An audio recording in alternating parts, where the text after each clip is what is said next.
Hello everyone and welcome to my new video on stock market. In this video, I am going to discuss about whether you should buy Adani Green stock or not. So I'll discuss the fundamentals of the company, how the company actually makes money, and also my view on this stock. But before I go and discuss about the stock itself, just I have a request for you that do not forget to subscribe to my channel and support me and encourage me also that I keep on making this type of content because I see a lot of people watching my videos but not subscribing to it. So it does not feel much good here. I mean, it does not support me well. So do motivate me by subscribing to my channel. And about the Adani Green stock, so if you see the stock price chart for this stock, so this got listed in the stock market in July 2018. And since then, it has become a 15x bagger stock in 2 years. So the stock price was close to 30 rupees in 2018, and it went to almost 432, I think 432 or 430 in July 2020, sorry. And that's the return it has given. And every day in the stock market, you will find this stock in the news or everywhere trending in the stock market every time. So let's discuss about this stock, the fundamentals of this stock. Now for long-term investors, I will say, I mean, see, if you're investing for long terms, one of the important thing you should keep in mind is that how are the promoters of the company? That's one important thing. Or for me, actually, is the first thing I look at before going into the fundamentals or everything about the stock. Because if you do not have very good promoters, they can destroy a lot of wealth. Examples are there. I mean, DHFL, Yes Bank, and many others are there. If you can find that in stock markets. The first important thing for long-term investors should be to look at the promoters. Now, in case of Adani Group, I will say there has been like a lot of complaints about them, and also they have been involved in a lot of controversies. So just go to Google, do a search Adani Group plus controversies or Adani Group plus cases. You will see a lot of results there. So historically, it has been. And also, if you see the recently what happened, there is a group related company, I mean, related to Adani Group, that is Adani Power. And like this was before the COVID crash happened, this was at the price of around 60 rupees. Now, when the crash happened, this has fallen to around 30 rupees level, some 30 rupees. Now, at this time, they are trying to delist this company. I mean, it's very bad for the minority shareholders if you see, right? Because, I mean, you're delisting at a when the actual economy is doing bad and the stock price has crashed. Why not to delist when it was price was 60? I mean, other investors, I mean, minority investors, the public investor like us would have also benefited in that. But you are paying us half the price for this stocks. I mean, so I do not see them as very good promoters in a stock market. Do provide your views also. That's my view on the, I mean, how these promoters are. And I rarely invest in this type of stocks where promoters have been in very controversy and this all the stuff. Okay, that was about the promoters. Let's try to do company analysis now. Now, what Adani Green does is, this company does is, short form is AGEL. So Adani Green Energy Limited is one of the largest renewable companies in India. So it's in the sector of clean energy, like solar, wind, with a current portfolio of close to 13,990 megawatts. Now, AGL is a part of Adani Group's promise to provide a better, cleaner, and greener future for India. So that's what I got from their site actually. So if you see their distribution wise, so like they have 2,198 megawatts of solar power that is operational. They provide electricity with this, and there are a lot of like construction activities also going on. Through wind power, they have less of wind power, only 397 megawatts. So they are mostly into solar energy. So they tap the solar energy and provide, and they do power generation by using this solar energy. And there are a lot of activities under construction itself. If you see, like they have 8,425 megawatts under construction. Now let's look at so the data is available for last 3 years since they got listed. So let's look at the metrics for those last 3 years. So if your revenue, if you see, like it has rose from 1,480 in FY18 to close to, if you see here, 2,549 crores. So that's quite huge if you see I mean, like 50% or 60% increase almost. And revenue from the sale of energy. So their primary work is selling this energy actually, tapping the solar energy. Then they have, of course, factories for this. They process this and they distribute this. They actually do not do the distribution itself. They sell it to the other power distribution companies. So if you see here, like in FY18, the revenue from this segment, like sale of power energy, was 939, and FY20, it's close to 2065. So other revenue comes from other segments mostly. Now, if you see the EBITDA here, so EBITDA is earning before tax, depreciation, and interest. So if you see FY18, it's 834, and FY20, 1782. So these numbers are quite great. If you see that the growth has been quite good, and this company is still in investment phase, so they are growing very fast. So that's what these numbers also tell. So everything, if you see, has doubled in just 2 years. Now, if you see the EBITDA margin, that's quite great. I mean, around 86 to 90%.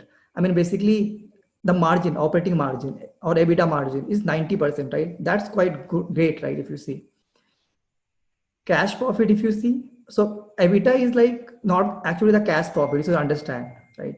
Because EBITDA, I mean, everything is not the cash profit, that you should understand. Profit is different, cash profit is different. Cash profit means what cash they are making from that. So if you see the cash profit, that is also doubled. That's close to 787 crores. And of course, cash profit per share, if you see, it's around 5 rupees now. That is almost doubled from FY18. So everything has doubled from FY18. So they have a good growth in everything, if you see, in all the metrics. So they are doing good, very, if you see. If you see the shareholding pattern for this company, see here, promoters still, so like initially, like they were having 86%, but of course there is rule in stock market that it should come below 75% for the promoters. So it's close to 74% now. Foreign institution investors, they are holding close to 20%. And see this, the public investors are only holding 3%. So that's the issue with this stock. So the free float in the stock market is quite less. Only 3% of the total stock is actually available in the stock market. And in this case, what happens?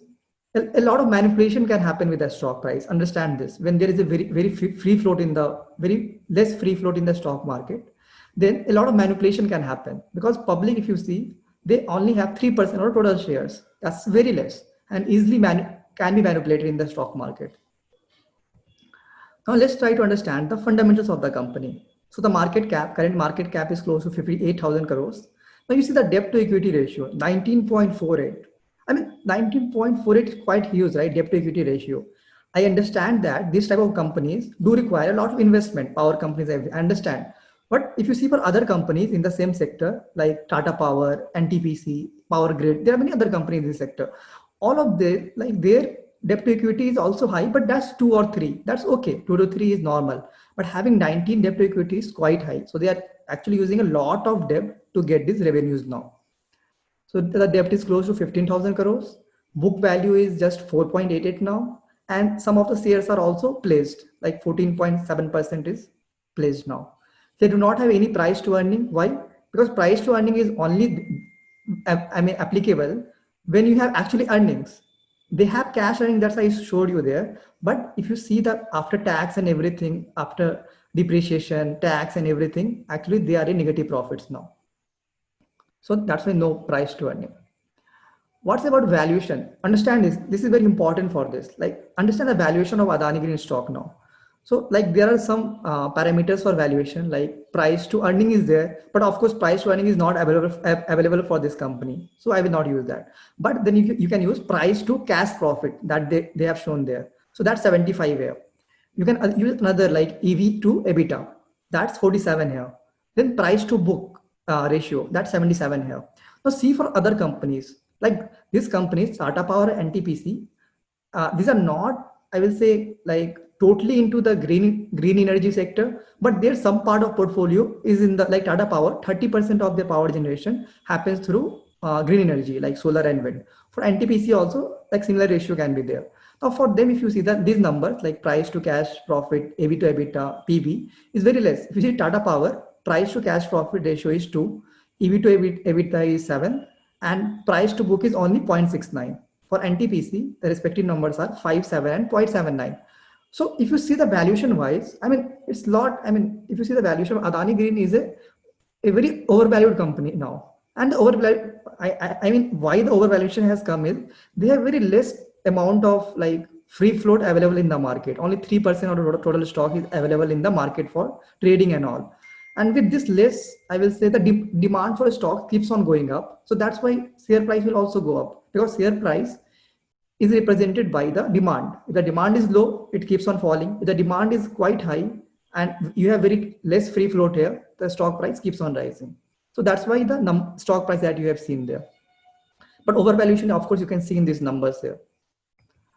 And see, by 2025, let's consider 2025, like they have given a target of installing like power generation of 25 gigawatts. Like they are only at 2,500 megawatts. Like it's close to, I think, 2.5 GW it will be, because you have divided by 1,000. Now by 2025, the target of 25 gigawatts, and with an investment of 1.12 trillion or $15 billion. So let's try to, maybe I will analyze some numbers. I will try to value it. I'm not, I will say, very good at valuation or something. I'm trying to I'm trying to learn it, but let's see the numbers. So from 1 megawatt, actually, the revenue is around 1 crores. That's what I have seen. Now with 25 gigawatts, how much revenue it will be? It will be close to 25,000 crores, right? If you apply the first thing. Now they have close to around 80% operating margin. That means the EBITDA for them will be in the 2025 will be close to 20,000 crores. Now for this type of companies, like other companies, if you see Tata Power and NTPC, they are at the EBITDA ratio of around 6. Let's give a value of 10 to this stock, maybe, because I mean it is still expanding a lot. So let's say after 5 years, let's give a ratio of EBITDA to 10. Now, enterprise value, so in EV is enterprise value. That means market cap plus debt minus cash, whatever they have. Now, enterprise value after 5 years will be close to 2 lakh crores. I've just derived from this formula here, this one. EV to EBITDA is 10. So if you just, I mean, EBITDA, so EV will be equal to EBITDA by into 10. That's what I have got here, 2 lakh crores. This is enterprise value. Now, they told that they will make an investment of 1.12 trillion. Of course, they will take in debt for this, right? From where they will get this amount of money. So, I mean, debt will be greater than 1 lakh crore after 5 years, let's say. Now, the market cap will be, in fact, lesser than 1 crore, because of market cap is, I mean, enterprise value, if you understand, is summation of debt plus market capitalization minus cash reserves. So market cap, if you see, will be lesser than 1 lakh crores. It's almost 60,000 crores just now. So in the next 5 years, you do not gain much by investing in this stock, if you see, right? Because there is not much upside. This is just a rough calculation. It can be higher also, it can be lower also. I'm just giving a rough estimate on like how much overvalued the stock is. Well, I'm not expert in valuation, so these numbers may be wrong. Maybe that the assumption here I have made that EV by EBITDA is 10. Maybe they are trading on 15. Then you should see good returns. Or I have assumed here that in the next 5 years also, from 1 megawatt, they will be making revenue of 1 crores. But what happens if the revenue decreases? Let's say it decreases. Let's say you are making only 70 lakhs from 1 megawatt of, power, whatever you are generating. In that case, again, and more downside is there. So of course I have just made a guess kind of here from roughly looking into the numbers, because most other companies do trade at EV to EBITDA of around 7.6. That's why in the power sector, that's why I've taken that number. This is my view on this stock. So of course I told you the promoters are not very clean here. There has been a lot of controversies around them. They are trying to delist the Adani Power share. What if they also delist the same Adani Green shares in the future? You do not know. So business is actually quite good, because they are into like green energy mostly through solar and wind. So that's actually quite good. And also future price is already reflected now itself. If you see whatever the future price would be after 5 years. Again, one issue is that debt to equity ratio is quite high. I mean, 19 is quite high. 2 or 3 is okay for me, but 19 is quite high. Of course, green energy is the future, you should understand, because most countries, like developed countries, they're already like 80% of their energy is green energy today. Some countries even have 100% of their energy as clean energy, that is from wind and solar. So in India also, I see that it will take time. In the next 10, 15 years, I am sure that 80 to 70% of the energy should be from solar energy. I'm sure that will happen. And every power company is trying to do that. Even Tata Power, I have seen from their reports and everything, I've seen that they also are focusing on this, and they want to expand the solar energy portfolio. So in this case, I also want to take advantage of this, but for me, the Tata Power is my choice in this. Of course, Tata Power, if you see, is of course they have 30% portfolio still now in solar energy, and they will be expanding that a lot in the future. And the debt ratio for them is also 2, debt to equity ratio, but they are trying to decrease the debt by selling non-core assets. Okay, I will do in some other video a good analysis of Tata Power stock also. And also it has good promoters, and I see it a lot of undervalued. So its stock price is close to 40, 45 now. It was once 80 before the crash.